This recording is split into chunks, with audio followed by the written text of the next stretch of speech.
وما تفعله وما تمارسه بعض القنوات الإعلامية، وعلى رأسها قناة الهداف لهذه القناة، راها تساهم في بث كثير من التفرقة بين أبناء الوطن الواحد بسبب جد منفوخ.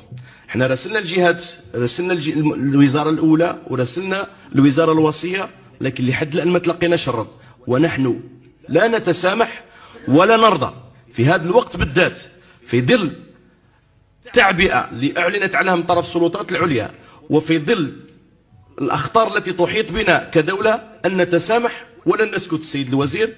ونحن على يقين أنكم ستضربون وتتابعون ستضربون بيد من حديد، ونحن نشد على أيديكم ونقول ونعاود أننا لن نتسامح ولن نسكت.